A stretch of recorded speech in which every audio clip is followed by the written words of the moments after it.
Assalamu alaikum. Welcome to my YouTube channel, Knowledge for Students. So students, today we're going to take the start of class number 17. And in today's class, we will discuss about will have to modal verb. So students, class शुरू करने से पहले अगर अभी तक आप लोगों ने मेरे चैनल को सब्सक्राइब नहीं किया तो प्लीज़ सब्सक्राइब के बटन पर क्लिक कर दीजिए और साथ ही बेल आइकन पर भी क्लिक कर दीजिए ताकि आपको हर नई आने वाली वीडियो का नोटिफिकेशन मिलता रहे।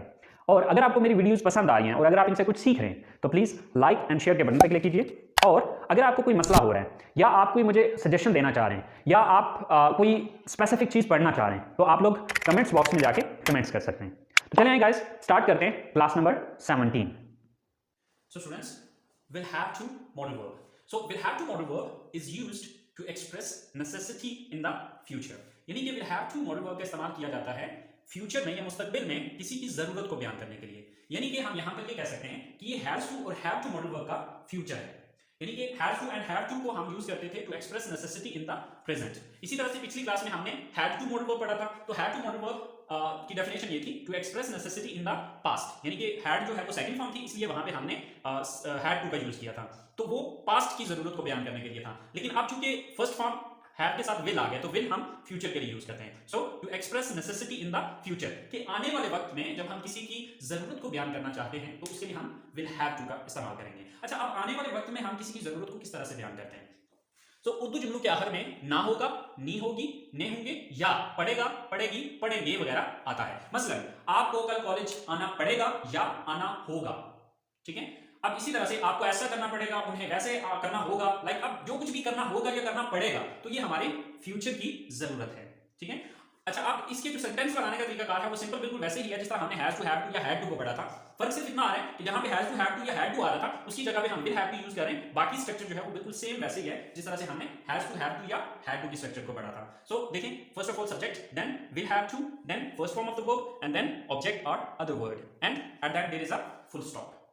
तो चलें कुछ सेंटेंसेस बना के देखते हैं। जैसे कि उसे इस महीने वीजा के लिए दरखास्त देनी होगी या देनी पड़ेगी। तो इस सेंटेंस को इंग्लिश में कन्वर्ट करते हैं। तो फर्स्ट ऑफ ऑल सब्जेक्ट कौन है? उसे, यानी कि वो लड़का भी हो सकता है, वो एक लड़की भी हो सकती है। यहां पर अब हम एक लड़का ले लेते हैं तो वो एक लड़का की इंग्लिश है ही। सब्जेक्ट ही हो गया, then will have to, he will have to, then वो क्या है यहां पे? दरखास्त देना, apply. He will have to apply. किस चीज के लिए अप्लाई करना है? वीजा के लिए, for visa. He will have to apply for visa इस महीने, this month. So he will have to apply for visa this month कि उसे इस महीने वीजा के लिए दरखास्त देनी होगी या देनी पड़ेगी। ये दोनों सेंस देगा, देनी होगी या देनी पड़ेगी, मतलब एक ही निकल रहा है, सिर्फ अल्फाज दोनों के डिफरेंट है। इसी तरह से हमारा नेक्स्ट जो सेंटेंस है वो है उन्हें अपने मुस्तकबिल के बारे में सोचना होगा या उन्हें अपने मुस्तकबिल के बारे में सोचना पड़ेगा।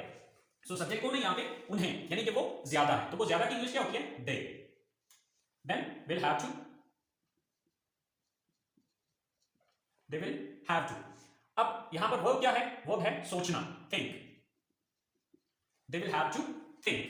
किस बारे में सोचने की बात हो रही है? अपने मुस्तकबिल के बारे में। तो अब अपने की English their. They will have to think, sorry, about there.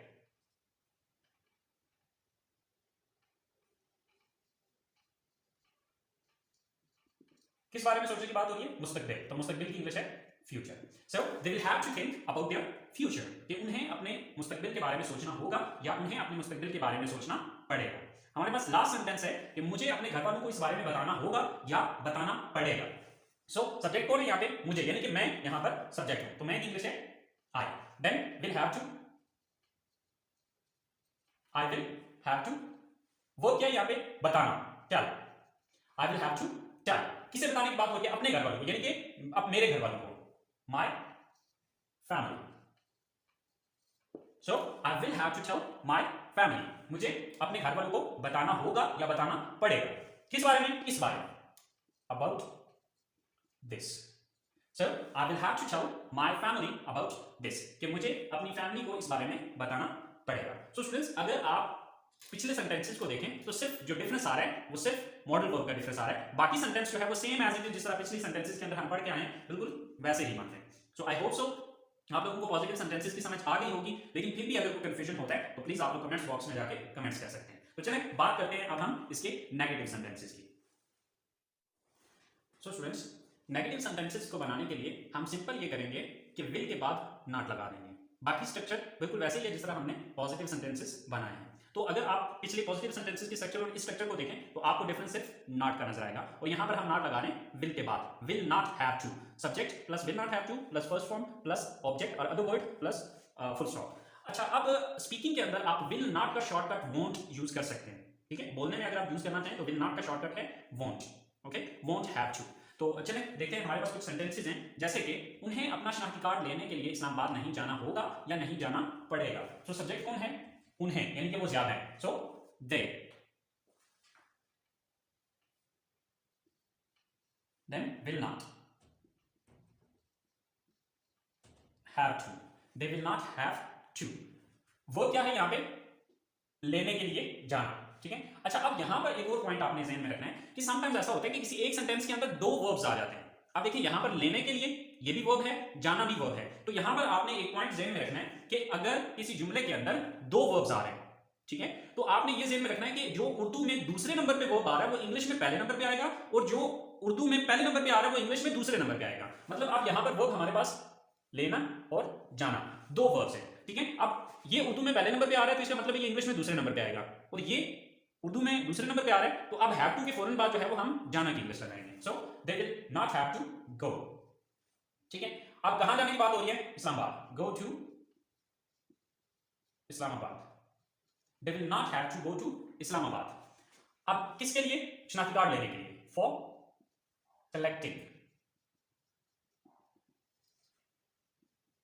ID card. So they will not have to go to Islamabad for collecting ID card. कि उन्हें ID कार्ड लेने के लिए, या शनाख्ती कार्ड लेने के लिए इस्लामाबाद नहीं जाना पड़ेगा या नहीं जाना होगा। नेक्स्ट सेंटेंस है, मुझे हर रोज क्लास लेने के लिए कॉलेज नहीं जाना होगा या नहीं जाना पड़ेगा। सो सब्जेक्ट कौन है यहाँ पे? मैं, I. Then will not have to, I will not have to. दूसरा वर्ब क्या है यहाँ पे? जाना, go. कहां जाने की बात हो रही है? To college. I will not have to go to college. किसके लिए? क्लास लेने के लिए, for taking class. रोजाना या हर रोज? day. So I will not have to go to college for taking class day. कि मुझे हर रोज क्लास लेने के लिए कॉलेज नहीं जाना होगा या नहीं जाना पड़ेगा। नेक्स्ट सेंटेंस है हमारे पास, आपको इस महीने बिजली का बिल अदा नहीं करना होगा या नहीं अदा करना पड़ेगा। सब्जेक्ट कौन है? आप, you. Then will not have to, you will not have to. वो क्या है यहाँ पे? अदा करना, पे। you will not have to pay. क्या अदा करने की बात हो रही है? बिजली का बिल, इलेक्ट्रिसिटी बिल। इस महीने, this month. So you will not have to pay electricity bill this month. कि आपको इस महीने बिजली का बिल अदा नहीं करना होगा या नहीं अदा करना पड़ेगा। सो स्टूडेंट्स, ये थे हमारे नेगेटिव सेंटेंसेस और इंट्रोगेटिव सेंटेंसेस बनाना मेरा ख्याल है कोई प्रॉब्लम नहीं है, क्योंकि आपको इस चीज का पता है कि जब भी हमने इंट्रोगेटिव बनाना है तो हम देखेंगे नेगेटिव को। तो नेगेटिव में हमने क्या चीज देखनी कि किस लफ्ज के बाद नॉट लगाया था, तो किस लफ्ज के बाद नॉट लगाया? हमने विल के बाद नॉट लगाया था। तो अब यही विल यहां से उठा के हम यहां पर लगा देंगे तो ये हमारा इंट्रोगेटिव बन जाएगा या सवाल बन जाएगा। तो चलिए देखते हैं हमारे interrogative sentences. So students, interrogative sentences बनाने के लिए जो स्ट्रक्चर है, first of all will, then subject, after that have to, then first form of the verb, and then object or other word, and at the end there is a question mark. So हमारे पास सबसे पहला sentence है कि क्या मुझे आपकी मदद करनी होगी या मदद करनी पड़ेगी, मतलब क्या मुझे आपकी मदद करनी पड़ेगी। So first of all will, then subject कौन है? मैं, क्योंकि मदद मैंने करनी है, so I, will I, then have to, will I have to, वो क्या है यहाँ पे? मदद करना, help. Will I have to help? किसकी मदद करनी है? आपकी, you.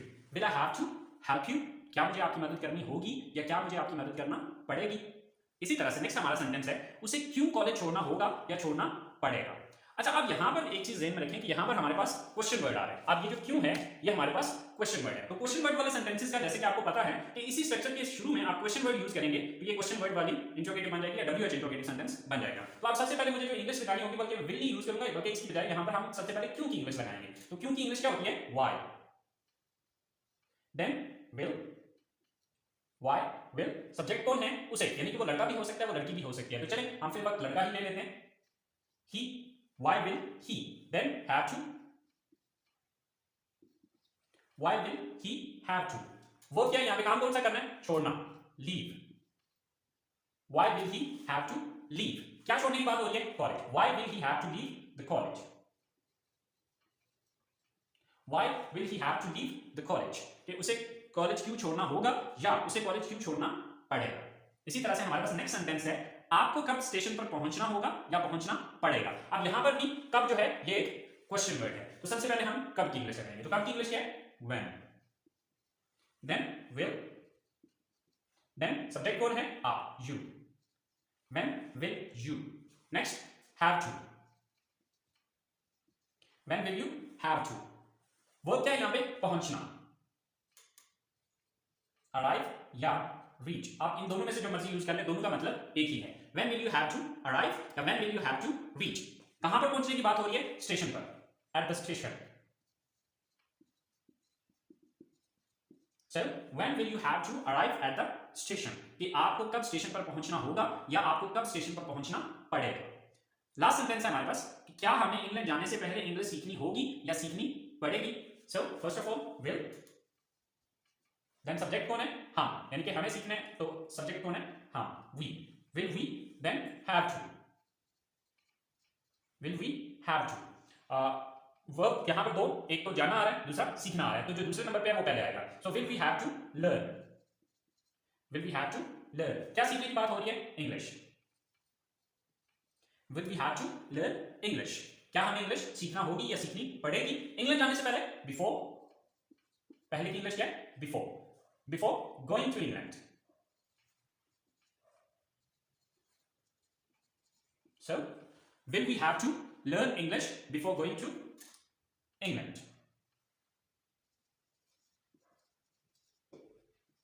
सो स्टूडेंट्स, ये हमारे नेगेटिव सेंटेंसेस हैं, सॉरी इंट्रोगेटिव सेंटेंसेस हैं। सो आई होप सो आपको इंट्रोगेटिव सेंटेंसेस की समझ आ गई होगी और विल हैव टू मॉडल आपको क्लियर हो गया होगा कि फर्क सिर्फ इतना आ रहा है कि has to and have to हम मौजूदा वक्त की नेसेसिटी के लिए इस्तेमाल कर रहे हैं, हैड टू मॉडल वर्ब जो है वो हम सेम इसी मकसद के लिए इस्तेमाल कर रहे हैं, लेकिन फर्क सिर्फ इतना है कि वो हम पास्ट के सेंस में यूज कर रहे हैं, क्योंकि हैड जो है वो सेकंड फॉर्म है और सेकंड फॉर्म हम हमेशा पास्ट में यूज करते हैं। इसी तरह से आज जो हमने डिस्कस किया वो हमने डिस्कस किया will have to.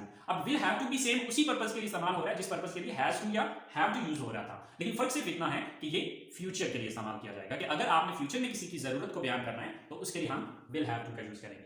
I hope so students ये बात आपको समझ आ गई होगी, लेकिन फिर भी अगर आपको कोई मसला हो रहा है तो प्लीज आप लोग कमेंट्स बॉक्स में जाके कमेंट्स कीजिए, इंशाल्लाह मैं आप लोगों को गाइड करूंगा। ठीक है, तो अगली क्लास तक के लिए मुझे इजाजत दीजिए, इंशाल्लाह आपसे मुलाकात होगी क्लास नंबर 18 में। सो अपना बहुत सारा ख्याल रखिएगा, अल्लाह निगहबान।